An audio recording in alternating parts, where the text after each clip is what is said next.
Turning engine 8V53.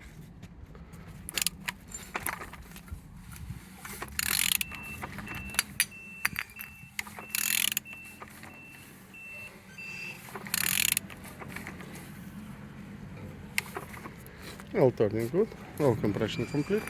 And the frontal looks like so. We didn't have plastic here, as you can see. On this side all looks like so. Starter looking good. Multimeter looking good as well. And we have broken plastic here, as you can see, on the top. All looks good. The back side looks good as well. No damages here.